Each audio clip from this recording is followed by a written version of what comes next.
झिलमिल जी महाराज। राधा वल्लभ श्री हरि। राधे राधे महाराज जी, आपके चरणों में कोटि कोटि प्रणाम। महाराज जी, मैं रायबरेली जिले के प्रसिद्ध शिव मंदिर का प्रधान पुजारी हूँ।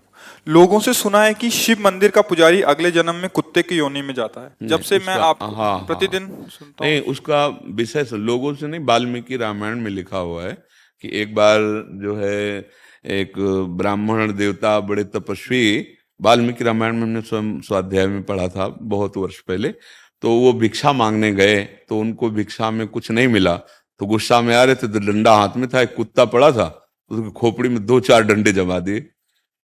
कुत्ते ने भगवान के दरबार में जाकर के कहा, प्रभु मेरी क्या गलती थी, मैं तो श्वान हूं, मार्ग में ही तो पड़ा रहूंगा ना। इन ब्राह्मण देवता ने बिना किसी कारण के मुझे 4-5 डंडे मारे, देखो मेरी खोपड़ी में।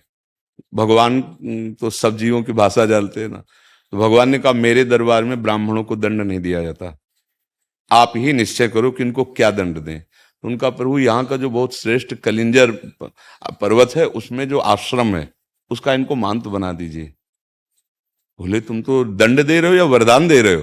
बोले प्रभु मैं पूर्व में महंत ही था, इसीलिए मैं आपको कह रहा हूं कि जब महंत बनेंगे ना और मनमानी आचरण करेंगे और भगवत अर्पित बिना किए जो भगवान के लिए आता है वो खाएंगे तो कुत्ता बनेंगे, तो हमारे जैसा इनको भी पता चलेगा कि श्वान योनि में कितना कष्ट होता है। इसका रहस्य आप समझ पाए?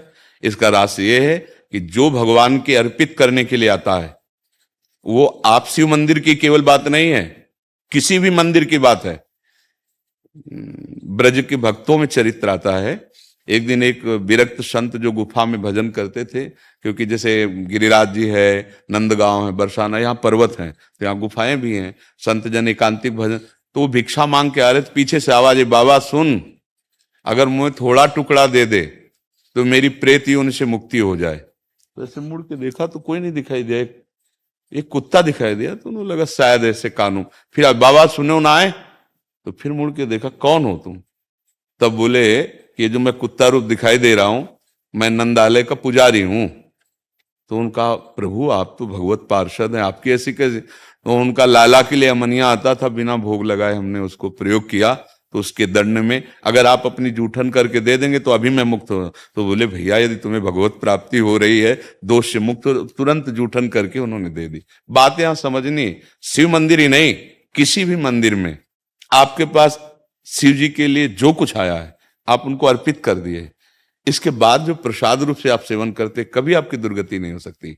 लेकिन आया मानो जैसे जो भी वस्तु आई और आप उसे अपने प्रयोग में बिना स्वामी को अर्पित किए, फिर वो अपराध बन जाएगा।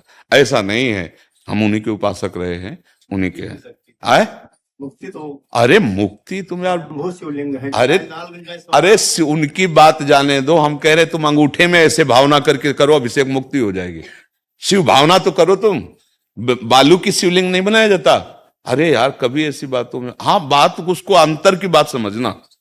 अगर भगवत अर्पित करने के लिए मानो हम कह रहे हैं किसी ने अमुक अमुक सामग्री दी जो भगवान के सामने अर्पित कर दी, और इसके बाद जो हम प्रसाद रूप से सेवन कर रहे हैं, फिर उससे कहीं कोई ऐसी, हाँ अब हम भगवान के लिए आया, शिवलिंग पे चढ़ा हुआ नहीं खाना चाहिए। जो ऐसे 12 ज्योतिर्लिंग हैं, नर्मदेश्वर हैं, भगवत स्वरूप हैं, इनका तो पाना ही चाहिए ना। हमारे पास तो रोज लगभग हफ्ता में 1-2 बार चरणामृत आ जाता है, भगवान महादेव जी का भोग आता है तो वो रोज चलता है, हम तो रोज पर उनका प्रसाद जूठन पाते हैं। ऐसे नहीं, जो मतलब उस विधान को समझ, और ये अगर हम कहीं भी भगवत भावना करके उनका पाते तो दुर्गति हो सकती है क्या? कौन सा सिद्धांत है? भगवान हरि और भगवान हर में कोई भेद है क्या? तो कुछ बातें समझनी होंगी उसमें। अब हम लोग क्या करते हैं, छल कपट करने लगते हैं, सेवक की जगह स्वामी बन जाते हैं, उस बात का दंड मिलता है। नहीं तो भगवान की सेवा करने वाले की दुर्गति हो सकती। आप शिव पुराण की आपको कथा सुना रहे हैं। एक चोर गया भगवान शिव के मंदिर में, अब वो बेचारे के पास खाने के लिए नहीं था तो सोच रहा था क्या करूं कैसे करूं, ये शिव पुराण की कथा है।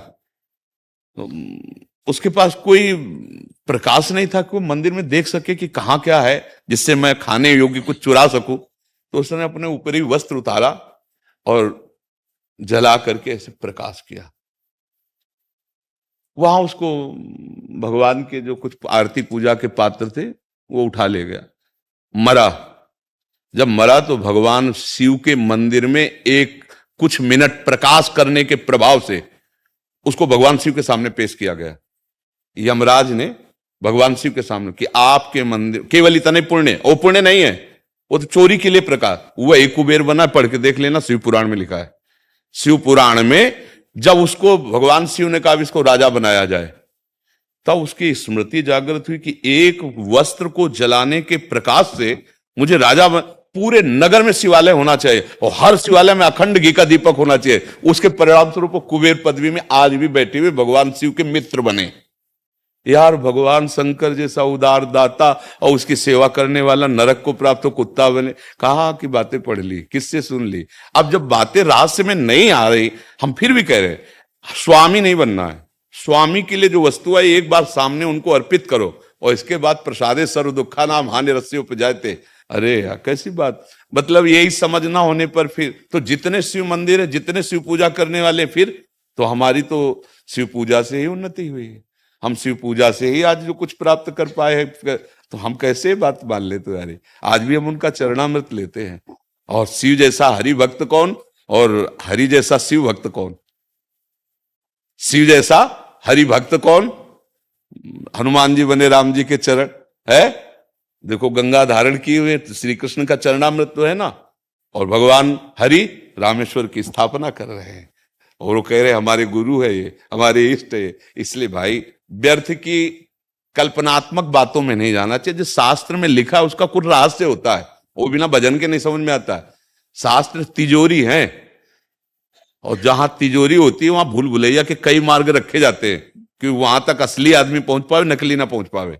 तो शास्त्रों का रहस्य बिना तत्वबोध हुए या भजन किए नहीं समझा जा सकता। उसमें लिखा है उत्तर की तरफ, लेकिन घूम के वहीं से पश्चिम की तरफ जाना है तब वस्तु मिलेगी।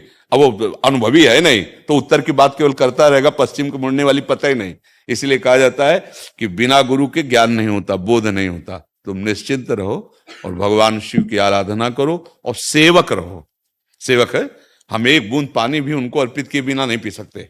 बस तुम्हारी जय हो जाएगी, कोई पराजय नहीं कर सकता। और जहां हम स्वामी बन जाते हैं प्राया, क्योंकि प्रभु कुछ बोलते तो है लैला, तो लगता है कि अजय आया कि आप ये चढ़ा दीजिए, प्रभु को आप दे दीजिए। बिल्कुल ये अब वो हमारे बाप की वस्तु हो गई, क्योंकि हमारे स्वामी है ना प्रभु। अब उनके चरणों में अब हमारा सेवक अधिकार इन्हीं से चल रहा है, समझ रहे ना। और अगर ये हुआ कि भाई हाँ ठीक है, अब इसका हिसाब तुम्हें देना पड़ेगा, तुम्हारी जेब में गया ना, अब तुम्हें हिसाब देना पड़ेगा। ऐसे ही हर एक वस्तु, बस ये सावधानी हट गई तो गिर जाओगे, नहीं किसी की ताकत नहीं कि गिरा दे। भागवतिक जीवन निर्वाह के लिए फिर कोई परेशानी नहीं, भगवद अर्पित जीवन ऐसा। फिर तो देखो आप धामों में देखो ना। अच्छा, आप तो कहीं किसी एक पवित्र जगह का नाम ले रहे हैं, हम तो काशी की बात कर रहे हैं, जहाँ घर घर शिवालय है। घर घर शिवालय है, बिना उनके भोग लगे, बिना उनका प्रसाद पाए कोई जी नहीं सकता काशी में।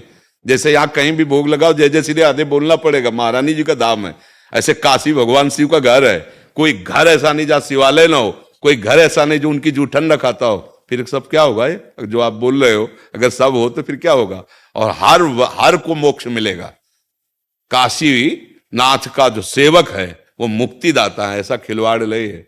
और ऑर्डर डाले यार, एक चुल्लू जल में बिक जाने वाले महादेव जी है, उनके सेवक को भय हो कि हमारी मुक्ति होगी कि नहीं, क्या होगा कि नहीं, ऐसा नहीं सोचते।